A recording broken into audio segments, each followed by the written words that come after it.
మండల కేంద్రంలోని జోరుగా సాగిన ఎన్నికల ప్రచారం. ఇక కాంగ్రెస్ పార్టీ అభ్యర్థి చావల కిరణ్ కుమార్ రెడ్డి రోడ్ షో. కాంగ్రెస్ లక్ష్యం కేసీఆర్ ను గద్దె దింపడం, బీఆర్ఎస్ ను బొందపెట్టడం. భువనగిరి కాంగ్రెస్ పార్టీ ఇన్ఛార్జ్ కోమరెడ్డి రాజగోపాలరెడ్డి అన్నారు.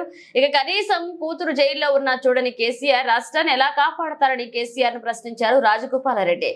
నాడు ఫామ్ హౌస్ లో పెగ్గు కొట్టే కేసీఆర్ నేడు బస్సులోనే పెగ్గు కొడుతున్నారంటూ కోమటిరెడ్డి రాజగోపాలరెడ్డి కేసీఆర్ పై కామెంట్ చేశారు. ఇక పార్లమెంట్ ఎన్నికల ప్రచారంలో భాగంగా భువనగిరి పార్లమెంట్ పరిధిలోని యాచారం మండల కేంద్రంలో కాంగ్రెస్ పార్టీ రోడ్ షో జోరుగా సాగింది.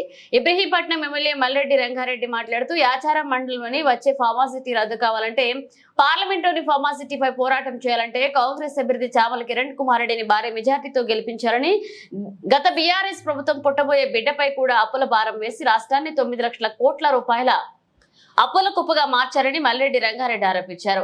భువనగిరి పార్లమెంట్ ఎన్నికల ఇన్ఛార్జ్ మునుగోడు ఎమ్మెల్యే కోమటిరెడ్డి రాజగోపాలరెడ్డి మాట్లాడుతూ కేసీఆర్ కూతురు కవిత జైల్లో ఉంటే కనీసం వారు తెలంగాణ రాష్ట్రాన్ని ఏమి చూసి అభివృద్ధి చేస్తాడని, రాష్ట్రంలోని బీఆర్ఎస్ పార్టీని బ్రతకదని, కాంగ్రెస్ పార్టీ లక్ష్యం కేసీఆర్ ను గద్దె దింపడం, బీఆర్ఎస్ పార్టీని బొందపెట్టడం అన్నారు.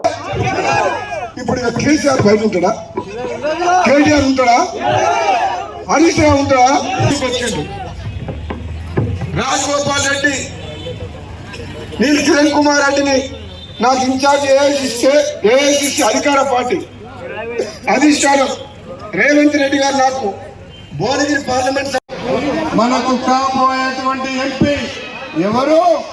కిరణ్ కుమార్ రెడ్డి. కిరణ్ కుమార్ రెడ్డి కూడా నన్ను ఎట్లయితే మీరు గెలిపించినారో మీ అందరి యొక్క రేపు మనం కిరణ్ కుమార్ రెడ్డి కూడా గెలిపిస్తే యాచారం మండలంలో ఉన్న ఫార్మాసిటీ కావచ్చు, యాచారం మండలంలో ఉన్న రైతు పొందబెట్టబోతుంది దేశ ప్రజలని చెప్పి ఈ సందర్భంగా మనవి చేస్తున్నాం. అందుకే మా అక్క చెల్లెళ్ళు, మా అన్నదమ్ములకు ఒక్కటే చివరిగా మనవి చేస్తున్నాం. 10 సంవత్సరాలు మనకు పాలించినటువంటి దుర్మార్గుడు ఈ కేసీఆర్ అనే దుర్మార్గుడు 9 లక్షల కోట్ల రూపాయల అప్పులు మన బిడ్డల మీద కూడా అప్పులు పెట్టిపోతున్నాడు. పోయిండు, పాపం తగిలింది, పాపం పండింది, బతుకమ్మ పోయి జైల్లో ఆడుతుంది కవితమ్మ. జైల్లో ముంచినోళ్ళు ఎప్పుడు కూడా ముంగట పడరు, పాపాలు చేసిన వాళ్ళకి ఎప్పుడు శాపాలు తప్పవు.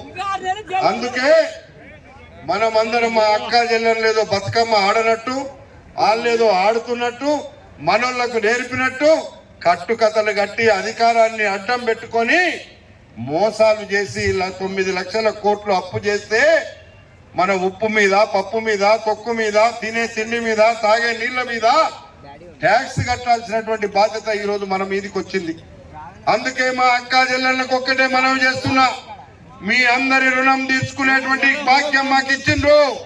మీ అందరికి సేవ చేసేటువంటి కార్యక్రమాన్ని నేను, నాతో పాటుగా రేపు కిరణ్ కుమార్ రెడ్డి ఎంపీగా మన ముందు ఉంటాడు, మన పక్కకే రాజశేఖర్ రెడ్డి ఉంటాడు, ఇంకొక పక్కకు మనకు